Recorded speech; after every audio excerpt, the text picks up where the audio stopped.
Is the United Nations on a deathbed? Final part. Translation of the article by V.R. Ajith Kumar, published in Kalakaumudi. In the last two episodes, we discussed the UN Security Council, the veto trap, the democratic deficit, and the urgent need for UN reforms.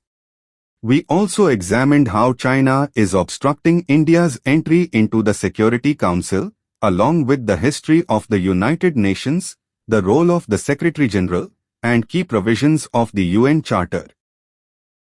In this final part, we look into the future of UN agencies, Trump's proposed peace board, and what is required to revamp the UN for a better future. The future of UN agencies.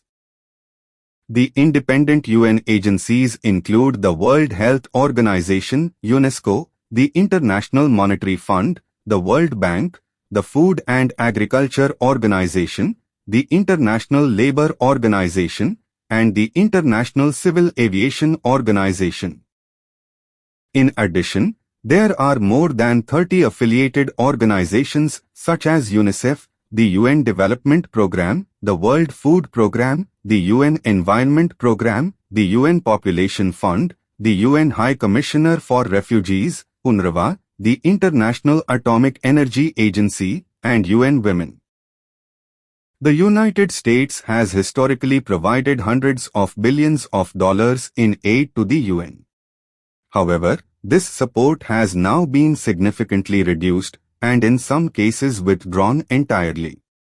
Former President Trump questioned why the US should fund institutions that oppose its policies. The US decision to withdraw from the World Health Organization, its largest contributor, has raised serious concerns. This move could severely impact epidemic control programs in developing countries. It also ends a 78-year partnership, during which the US contributed approximately $111 million annually, along with an additional $570 million from voluntary organizations and individuals. The withdrawal was largely attributed to perceived shortcomings by the WHO during the COVID-19 pandemic, particularly regarding transparency and the investigation into the virus's origins. There have also been allegations that China wields significant influence within the WHO. The US had already withdrawn from the UN Human Rights Council and UNESCO. It also does not recognize the jurisdiction of the International Criminal Court, with Trump asserting that American sovereignty cannot be ceded to unelected global institutions. The US had already withdrawn from the UN Human Rights Council and UNESCO. It also does not recognize the jurisdiction of the International Criminal Court, with Trump asserting that American sovereignty cannot be ceded to unelected global institutions. Concerns have also been raised about the effectiveness of the UN Interim Force in Lebanon, UNIFIL, which includes around 10,000 peacekeepers from 46 countries. Despite its mandate, Hezbollah's continued military build-up has raised questions about the mission's effectiveness. Similarly, UNRWA has faced allegations from Israel and the United States regarding possible infiltration by Hamas. Serious accusations have been made that some agency employees were involved in the violence of 7 October 2023. As a result, the US halted funding, and Israel took strong measures against the agency's operations. These developments, along with policy decisions, such as relocating the US embassy to Jerusalem and vetoing UN resolutions, have contributed to the weakening of the United Nations' global standing. Trump's peace board and the future of the UN. In the current global scenario, where Trump is actively positioning himself as a mediator in international conflicts, the proposed peace board deserves close attention. His involvement in issues ranging from the Israel-Hamas conflict to the Ukraine war highlights a shift toward unilateral or bloc-based interventions.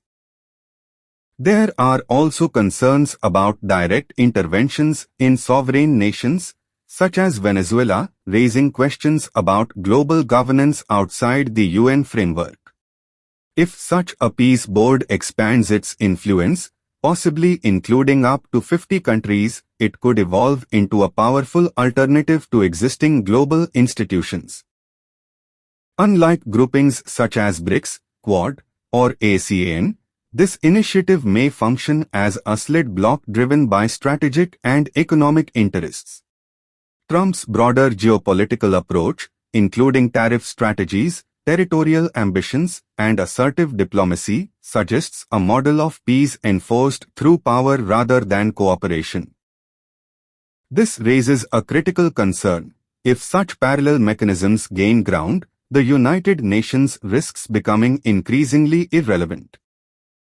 The need for urgent reform.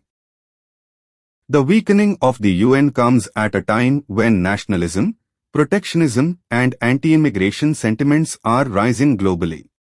If the UN continues to lose relevance, the risk of large-scale global conflict, including a potential Third World War, cannot be ignored. The current structure of the UN Security Council is also deeply flawed. It is difficult to justify why countries like India and Brazil remain outside the permanent membership, while nations like the UK and France continue to hold permanent seats. Expanding the number of permanent members based on geopolitical realities is essential. Including India, Brazil, Japan, and Germany, as well as ensuring representation from Africa and Latin America, would make the Council more democratic and representative. Furthermore, the veto system must be reformed.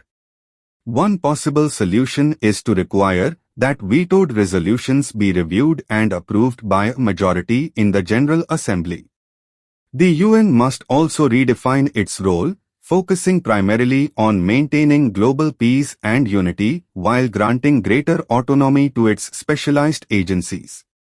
Strengthening the United Nations' role in conflict resolution and peacekeeping is equally crucial.